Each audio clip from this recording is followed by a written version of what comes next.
Hey, Bob, it's you know what this is? Somehow, Brendan, it's Let's Chat Sales. If you can fit it into your busy entrepreneur in residence schedule that I know you're running. There's so much going on right now, Bob, and yet this is like the most important thing is to talk about this because demonstrated by how you were on time for our meeting today. Yes. Oh, is this how it's going to go? Is this how it's going to go? All right, oh, good. This is how it's going to go. Oh man! All right, so listeners, it's time for what? Let's chat sales. Let's chat sales. And on this episode, well, it's going to be entertaining for you listeners because there's a certain amount of tension that I have to diffuse. So the official topic of this is to talk about what you need, why you need to know who you are as a founder, and and why that's important. The unofficial title or non-official theme of this is how Brendan can resolve tension between Brendan and Bob, because there's evidently some. And for the record, we are good friends. Yes. We don't just do this program. We've been out. We've had drinks together. We commiserate over life's many joys and yet you might see this friendship spiral right into the ground over the course of the next 10 or 15 minutes. There's that. It's got that excitement to it. The possibility that anything can happen. That's right. And by the way, don't you like my devilish look with the red face? You do look good. You look quite good. I don't know what I've done with my lighting. You're blurry. You're very blurry, but on my end. So, which is kind of normal because you look a little blurry in real life too. So anyway, it's going great. All right. So we're talking about knowing ourselves, right? Yes, for purposes of can I ask you some questions? Yeah, fire away. So, first of all, I know myself really well. Why are you telling me I need to know myself? I've been in my own skin for all these years.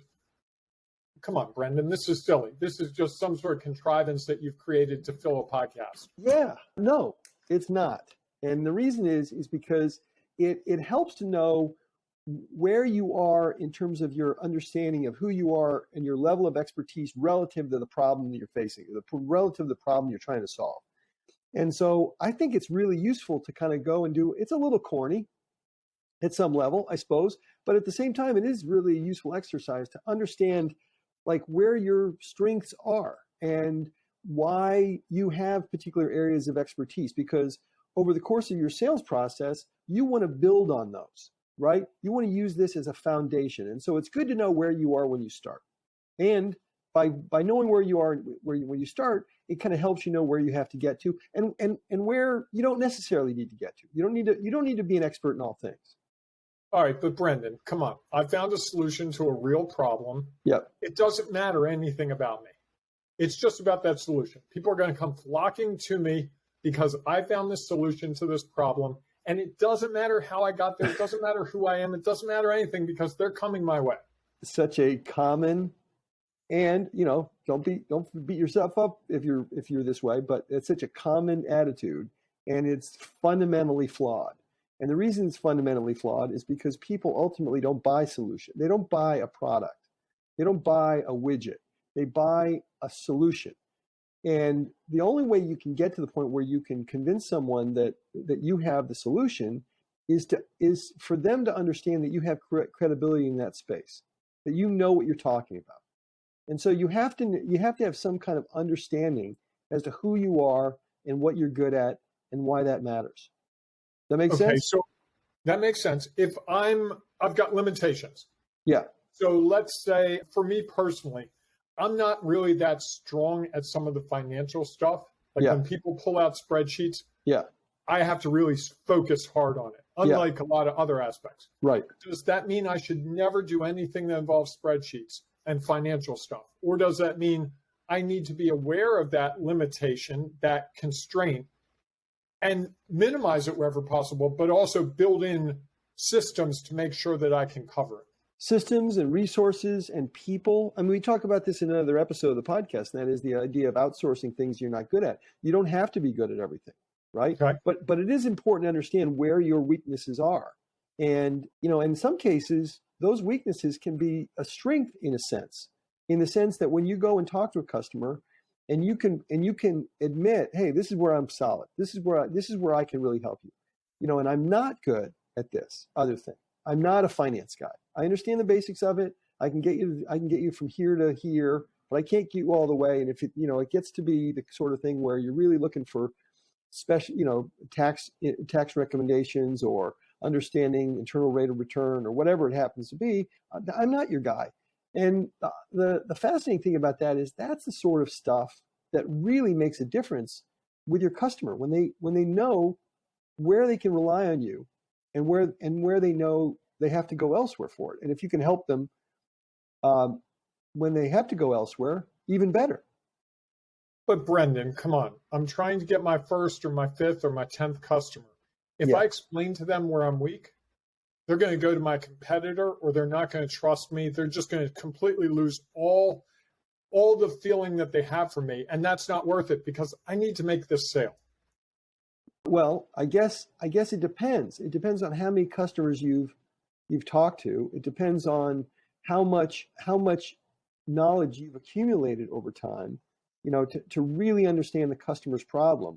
And then by understanding their problem, be able to articulate a compelling solution and a solution that ultimately they believe you can solve for them.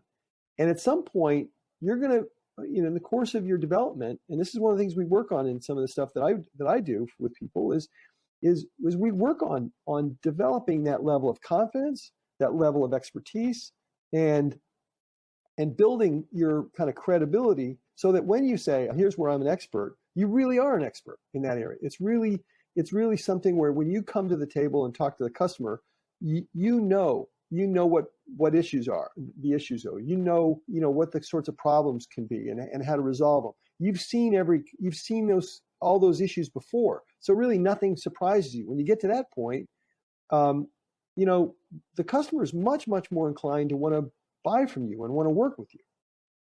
Okay, that makes sense. So Brendan, I know you were late for a meeting and I get that. And you told me that you were working on this course. Yeah. Can you explain to us this course real quick? Yeah, by all means. And so one of the things that I constantly run into with founders and early stage creators and startups is they want to create the product and they tend to either put off sales because they don't like it, because they don't understand it, because they think it's sleazy, because they think they can outsource it, or they assume people will just find it.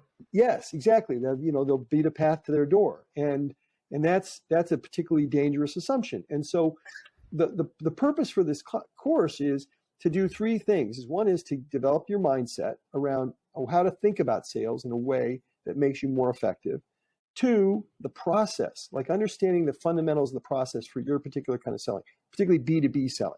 And then the third is execution, and that is developing the habit of making sales part of your daily routine, because sales isn't really necessarily that hard. There's some mystery to it that we try and get rid of, that we try and address. But the real thing about sales is it's a muscle, it's momentum. And once you get going, it's easier to keep going. It's a body in motion tends to stay in motion. And so what we do is we use a 30-day process to kind of get you into the habit of selling in a way that's kind of painless and easy to understand and execute on. That's the purpose of the course. And how do I find out more about that course, Brendan? That sounds interesting. Yeah, so we'll have a link in the doobly-doo below, and it's at Kinetics, KINETICS.com / Kinetics with 2 I's at the beginning. Yeah, / sales accelerator. Okay. And and so that's the link, and yeah, it's really cool. And the way we've kind of structured it is, hey, if it doesn't work, if it doesn't generate opportunity for you in your pipeline, if you don't see results, you don't pay.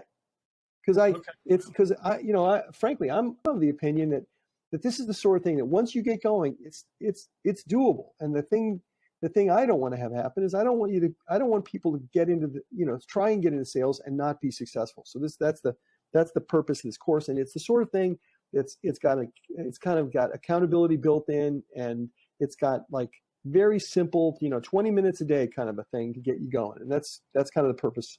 I think that's the sort of thing that works for people.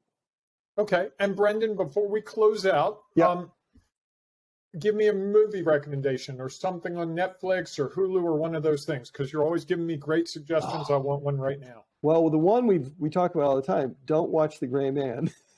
I understand, but you've got to have something to replace that Oh, with. so all right, I'm going to go back to favorite movie, like one of my favorite movies ever, and I think it's on Netflix right now, and it's No Country for Old Men. Never seen it. Never seen it. Violent, but it's there's so many levels to it, and it's got some bunch of great actors, and it's written by Cormac McCarthy, who's one of my favorite Yep. authors, and so I strongly recommend that, and yeah, so by all means. Much better than That's a More. I watched that the other night. Oh, really? Not good? It was like a Hallmark movie gone bad. Oh, don't do that. And we'll remember. Where were you? So here are the two takeaways. There's the course, right? And also don't watch The Gray Man. There you go. All right. Well, I think we've kicked this one around enough for today, Brendan. I think I've been really well behaved. I think you've been great. And I hope we're patching things up. So we'll see. All right. We'll see. Thanks, Bob. Talk soon. See ya. Okay, that was another episode of Let's Chat Sales, a quick one, of course, and I hope it was helpful. And if it was, please like and subscribe, and more importantly, share it with your friends. And there should be something right here you could point to and click on and try that out. It should be good. It's probably good. Certainly short. It's probably helpful. And thanks for listening or watching.